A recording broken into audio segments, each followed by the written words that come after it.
wabarakatuh. Alhamdulillahilladzi arsala rasulahu bil huda wa dinil haq liyudhhirahu 'alad dini kulli wa kafa billahi shahida. Asyhadu an la ilaha illallah wahdahu la syarika lah wa asyhadu anna Muhammadan 'abduhu wa rasuluh alladzi la nabiyya ba'da amma ba'du. Ayah bunda akan teteh yang dirahmati Allah Subhanahu wa taala.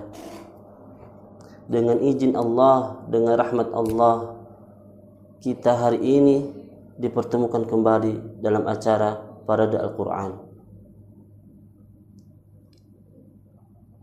Salawat serta salam semoga tercurahkan kepada Nabi kita, Nabi terakhir kita, Nabi Muhammad sallallahu alaihi wasallam.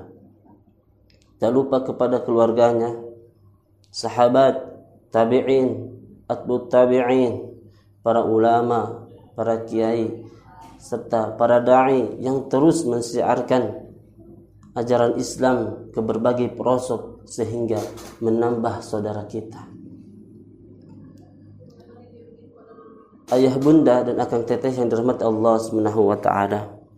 Insyaallah di pertemuan kali ini di bulan Ramadan kita akan membahas tentang cuplikan hari yang paling sibuk di dalam Al-Quran yang terdapat di dalam Quran Surah Abasa ayat 34 sampai 37. Mungkin ayat ini tidak asing lagi terdengar di telinga kita, karena ayat yang paling masyhur, ayat yang paling terkenal.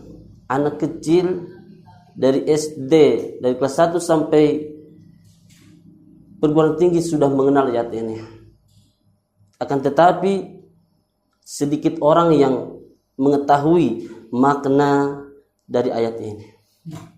Insyaallah kita akan kumpas isi dari ayat 34 ini sampai 37 ini. Apa makna dan apa pelajaran yang harus kita ambil. Akan tetapi sebelum itu, mari kita sama-sama membaca terlebih dahulu ayat 34 sampai 37 ini dengan saksama. A'udzu billahi minasy syaithanir rajim. Yauma yafirrul mar'u min akhihi wa ummihi wa abihi wa fasilatihi allati tu'wihi wa man fil ardi jami'an thumma yugnihi. Ayah, bunda, dan akang teteh yang dirahmati Allah Subhanahu wa taala. Mari kita bersama meneliti atau melihat tafsir, tahsin dan tajwidnya dari ayat ini. Yauma yafirrul mar'u min akhihi. Di sini ada ya harakatan fathah dan waw berharakatan sukun. Yaw dibaca yaw menjadi madlin. Yauma yafirrul mar'u. Yauma yafirru, di sini ada alif lam yang berharakat sukun menjadi alif lam qamariyah. Mar'u min a, ada nun mati ketemu alif menjadi idhar, dibacanya jelas.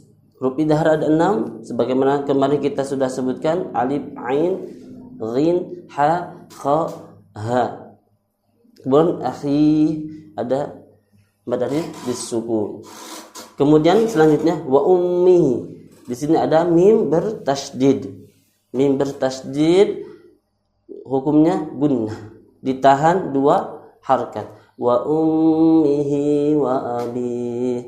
Wa ummi hi ada badzilah qasirah. Hi sama dua harakat. Ayat selanjutnya wasa sa di sini ada mad tabi'i. Karena mad alif didahului oleh fathah. Wasahibatihi. Di sini kemudian di sini juga ada hi masilah qasrah. Ayat selanjutnya likullimri. Di sini ada mim mati ketemu ra. Dalam hukum mim bertemu huruf idhar sapawi. Huruf idhar sapawi seluruh huruf hijaiyah kecuali mim dan ba. Berikutnya minhu. Ada nun mati ketemu ha. Tadi sudah sebutkan huruf idhar alif, ain, ghin, ha, kha, ha. Nun mati ketemu ha berarti huruf idhar. Minhum ya, ada mim mati ketemu ya. Mim mati ketemu ya. Tadi sudah disebutkan huruf idhar sapawi seluruh huruf hijaiyah kecuali mim dan ba. Di sini ada mim ketemu ya. Berarti hukumnya idhar safawi. Kemudian yau sama di sini ada madlin. Tadi pertama sudah kita sebutkan yauma idzin sya. Ada kasrah tain bertemu sya. Ini termasuk huruf ikhfa. Huruf ikhfa ada 15. Kemudian sa'nuyu ada domah tain. Domah tain ketemu huruf ya. Ya di sini termasuk huruf idgham bi gunnah. Idgham bi gunnah ada 4. Ya, nun, mim, waw. Itu. Ayah bunda dan akang teteh yang rahmat Allah Subhanahu wa taala, itu sepenggal tahsin dan tajwidnya dalam ayat 34 sampai 37 dari surah An-Naba. Mari kita sama-sama mengulang kembali. A'udzu billahi minasy syaithanir rajim. Yauma yafirrul mar'u min akhihi wa ummihi wa abihi wa sahibatihi wa banihi likulli imri'in minhum yawma idzin sya'nun yughnih. Ayah bunda dan akang teteh dirahmati Allah Subhanahu wa taala, begitulah cuplikan bacaan Quran surah An-Naba ayat 34 sampai 37. Mari kita simak artinya terlebih dahulu. Yauma yafirrul mar'u min akhi, yang artinya adalah pada hari itu manusia lari dari saudaranya. Pada hari itu manusia lari dari saudaranya.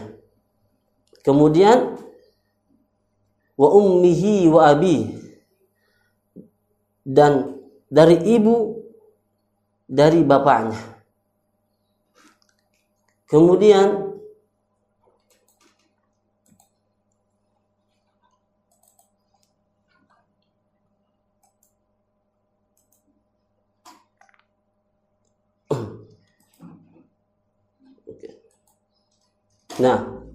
di sini ini belum kemasuk materi.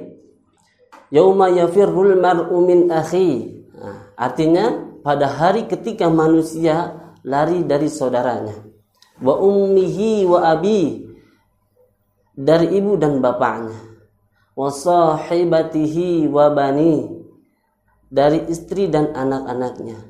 Likulli imri'in minhum yauma idzin sya'nun yughni. Setiap orang dari mereka pada hari itu mempunyai urusan yang cukup menyibukkan. Ayah bunda dan akang teteh yang dirahmati Allah Subhanahu wa taala, ayat ini menggambarkan kesibukan setiap hamba ketika di padang mahsyar.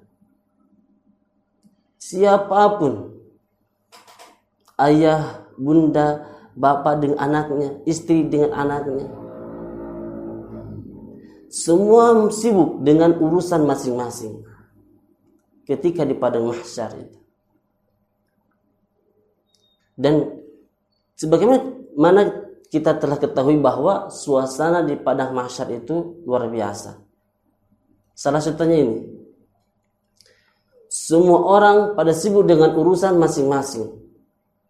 Tidak mengenal, tidak memperdulikan ayah dengan istrinya, istrinya dengan anaknya, atau dengan kekasihnya. Tidak memperdulikan. Mereka saling bertebar, saling lari. Kenapa? Karena ketika di padang mahsyar itu, yang pertama ini, semua merasakan kesengsaraan yang sangat besar, yang amat hebat. Karena matahari didekatkan oleh Allah Subhanahu wa taala sampai 1 mil. Sebagaimana kita lihat dalam hadisnya ini, Rasulullah sallallahu alaihi wasallam, tudna samsu yaumal qiyamah minal khalqi hatta takuna minhum qamiqdar mil fayakunul nas ala qadri a'malihi fil araq. Pada hari kiamat matahari didekatkan kepada seluruh makhluk hingga berjarak 1 mil di atas kepala mereka.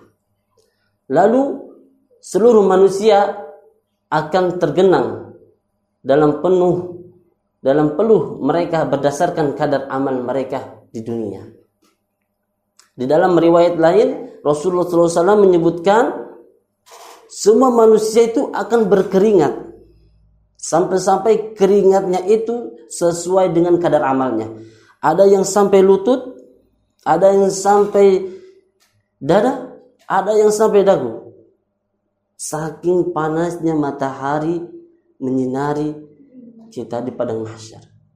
Yang ketiga, suasana di padang mahsyar itu Allah Subhanahu wa taala akan menghardik orang-orang munafik dan orang-orang kafir di hadapan seluruh manusia ketika di padang mahsyar.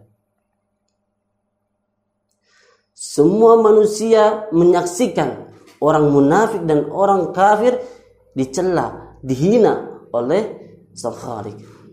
Tidak ada pertolongan selain kecuali hanya dari Allah Subhanahu wa taala. Kenapa Allah Subhanahu wa taala mencela orang munafik dan orang kafir?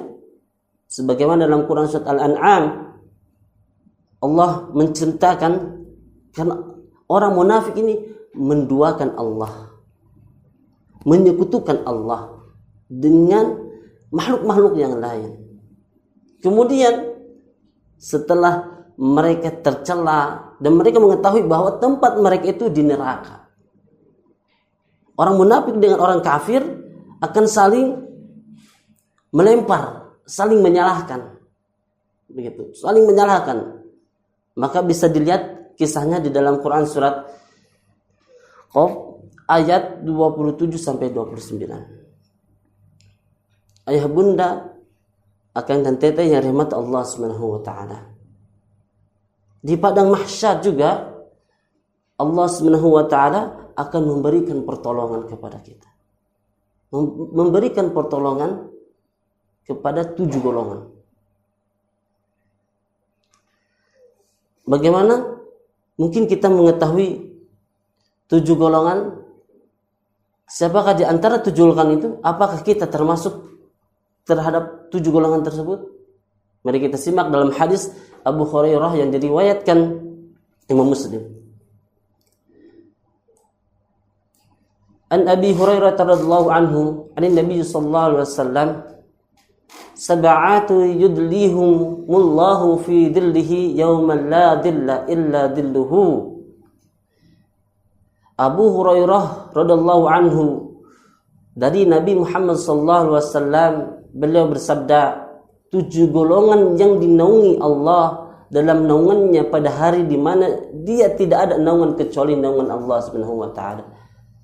Golongan yang pertama adalah al-imamul adil. Imam yang adil.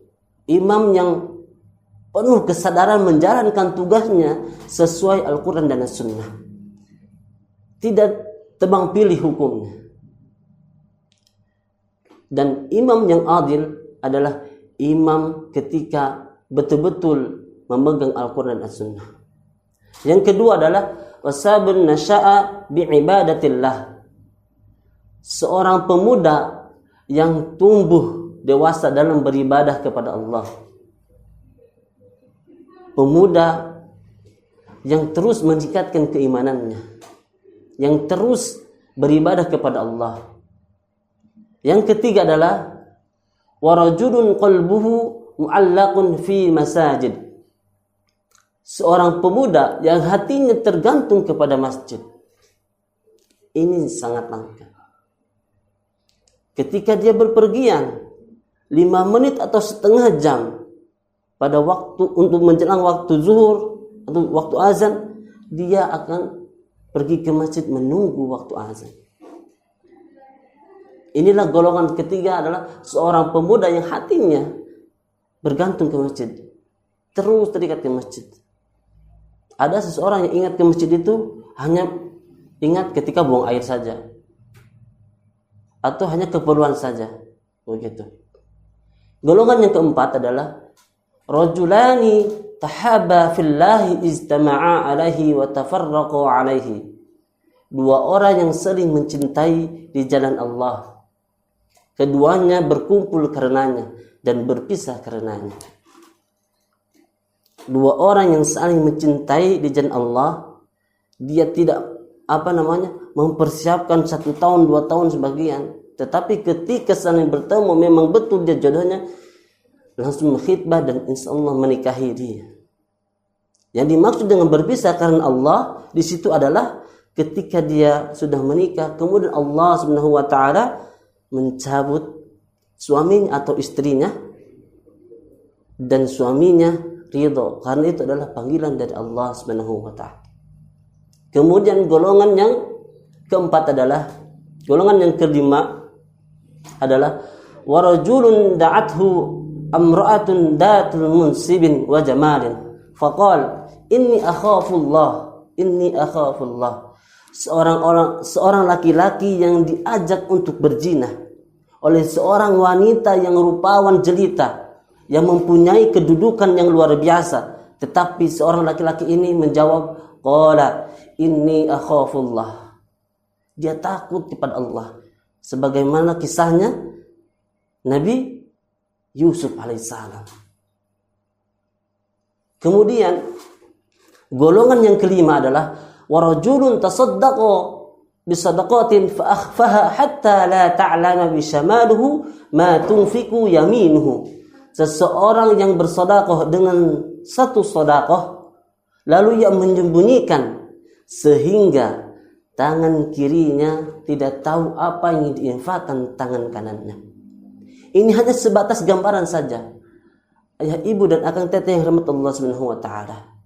Biasanya sifat manusia ketika ingin berinfak ini, dia ingin ria, ingin diketahui oleh orang lain. Begitu. Apalagi ketika berinfaknya 1 juta, 4 juta dan sebagainya. Golongan yang kelima ini. Dan golongan yang terakhir adalah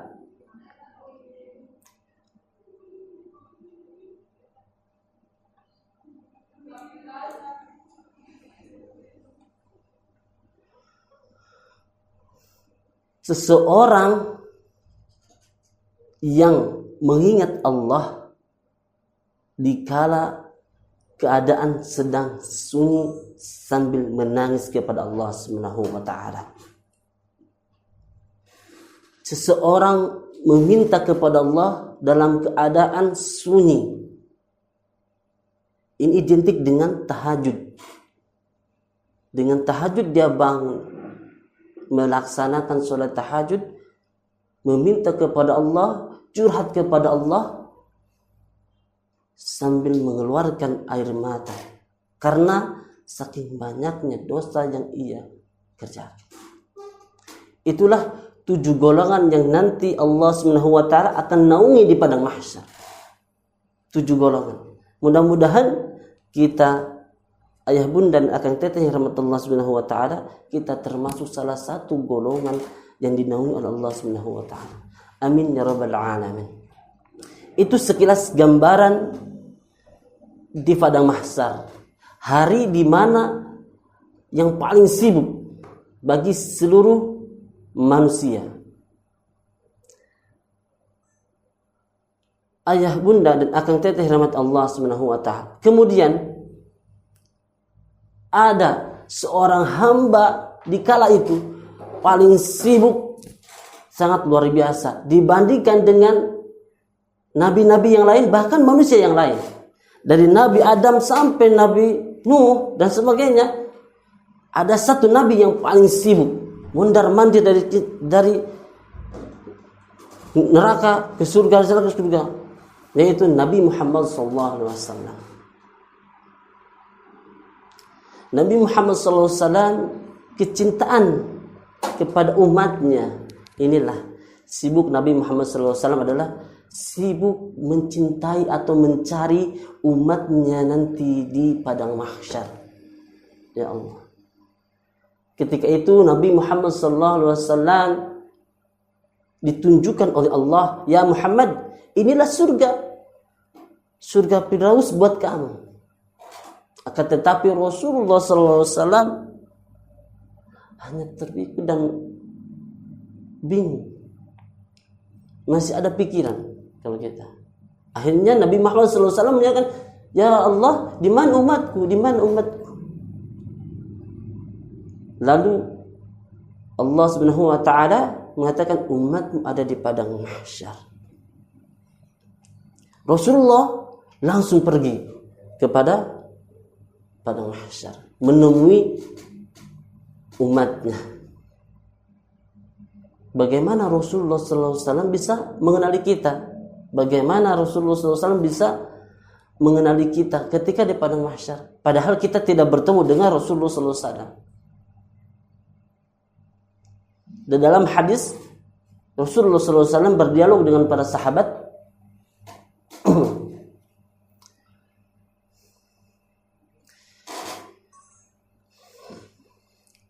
Ketika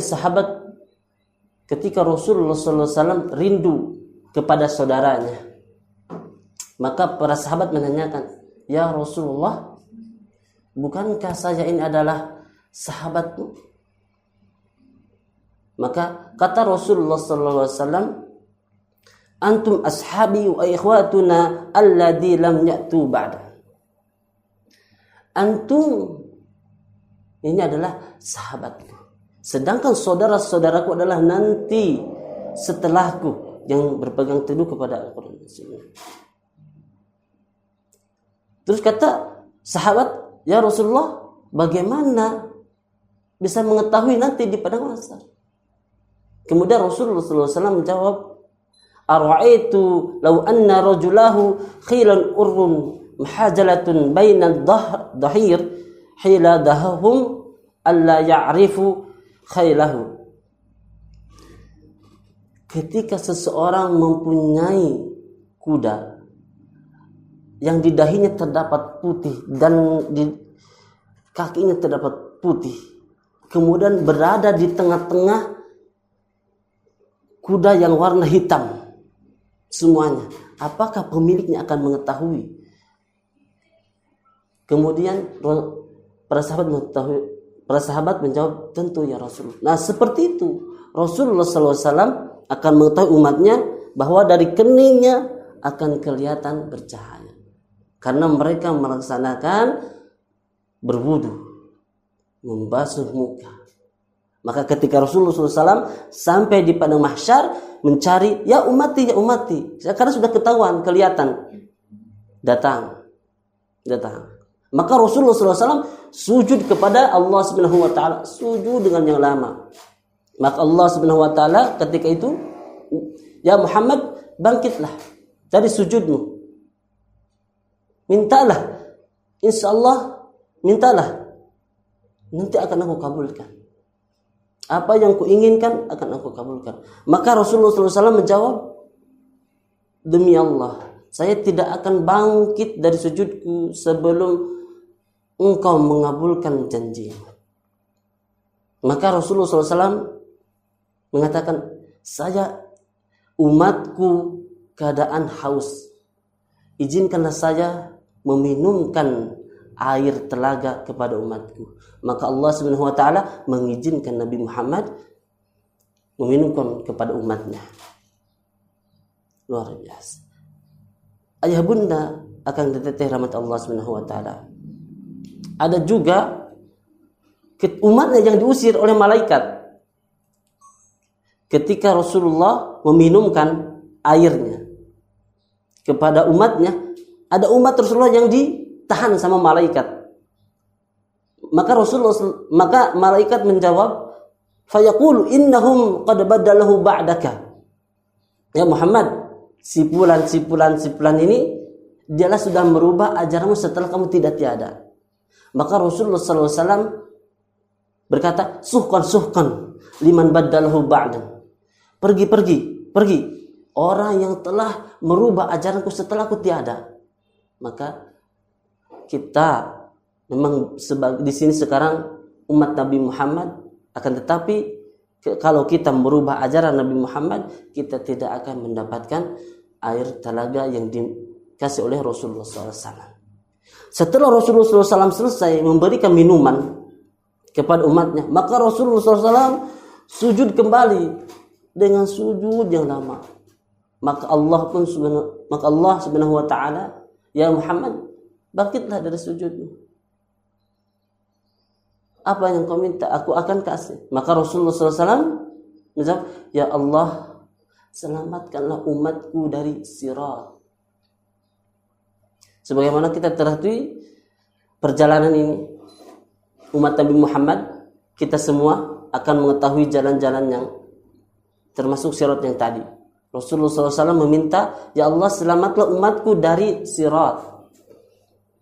Maka Allah Subhanahu wa taala berfirman, ya Muhammad, tunggulah di ujung sirat. Maka Rasulullah SAW pergi di ujung sirat. Nabi Muhammad menyaksikan. Kalau amalnya yang banyak, itu akan melewati sirat dengan yang betul. Bahkan dengan cepat. Setelah selesai umat Nabi Muhammad melewati sirat, maka Rasulullah SAW mengetahui bahwa Nabi Muhammad mengetahui umatnya banyak yang masuk ke neraka. Masih banyak umat Nabi Muhammad yang masuk ke neraka.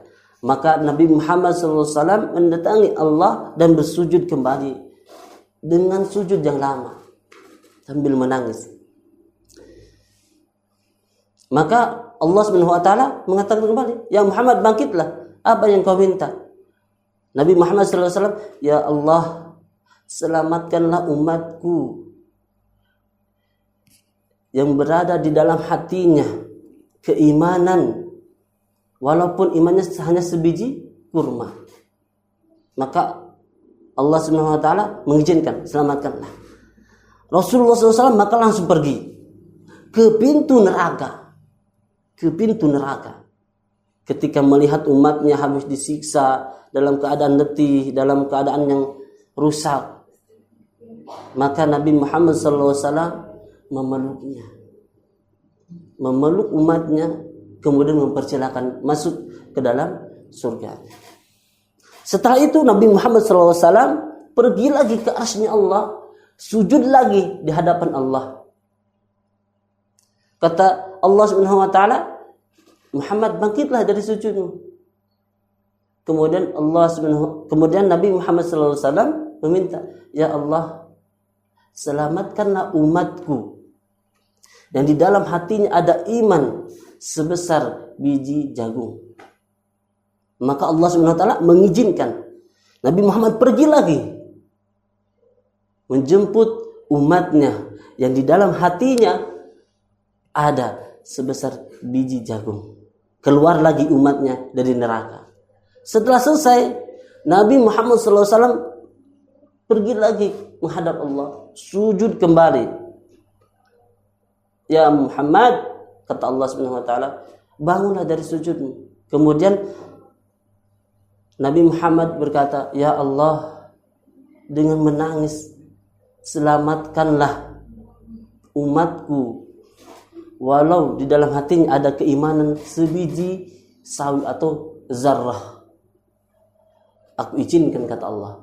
Maka Muhammad pergi lagi ke pintu neraka menyelamatkan umatnya yang ada amalnya sebiji sawi atau biji zarrah.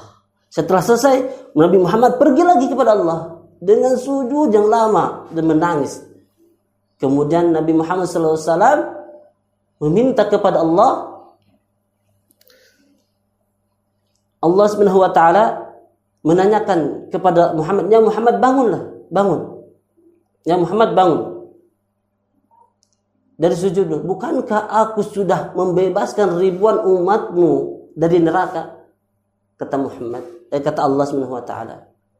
Maka Nabi Muhammad SAW berkata, "Ya Allah, yang Maha Pengasih Penyayang, dengan keagunganmu, selamatkanlah umatku walau dia tidak punya amal sedikit pun, tetapi dia dalam hatinya mengatakan la ilaha illallah."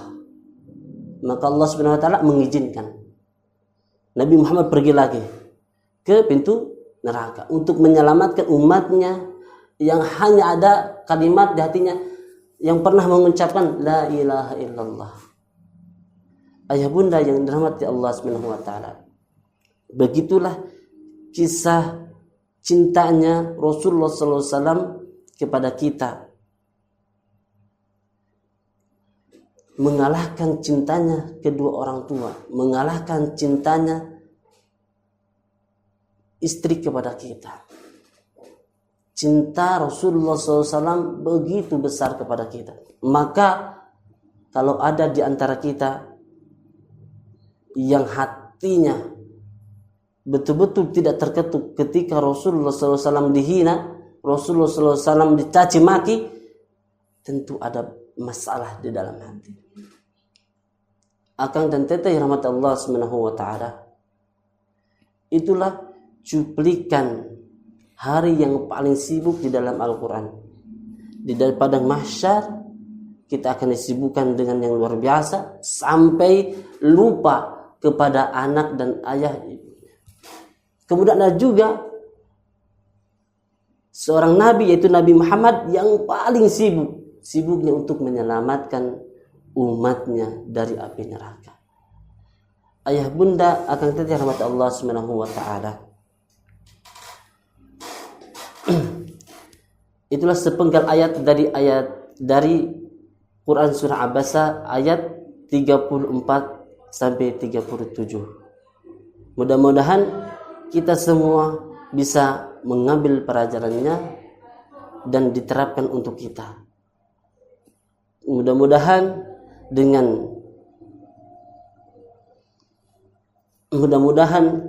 setelah kita mendengarkan materi ini, kita betul-betul sayang cinta kepada Rasulullah SAW.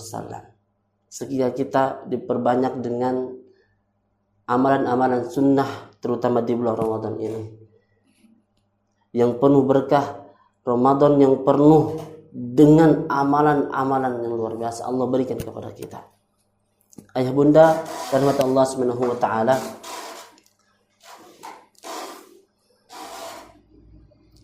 jangan lupa juga untuk mendukung gerakan atau muliakan para penghafal Quran di bulan Ramadan melalui program tebar sedekah super untuk para penghafal Quran. Insyaallah ketika kita mendukung program ini, sama saja ibu pun nanti akan mendapatkan pahala apa yang dibaca para penghafal Quran. Sebagaimana Nabi sallallahu alaihi wasallam, "Man dalla 'ala khairin falahu mislun ajrun fa'ilihi." Seseorang yang menunjukkan kebaikan, maka dia akan mendapatkan pahala sebagaimana orang yang mengerjakannya. Mungkin itu saja yang bisa saya sampaikan. Akhirul kalam, wassalamualaikum warahmatullahi wabarakatuh.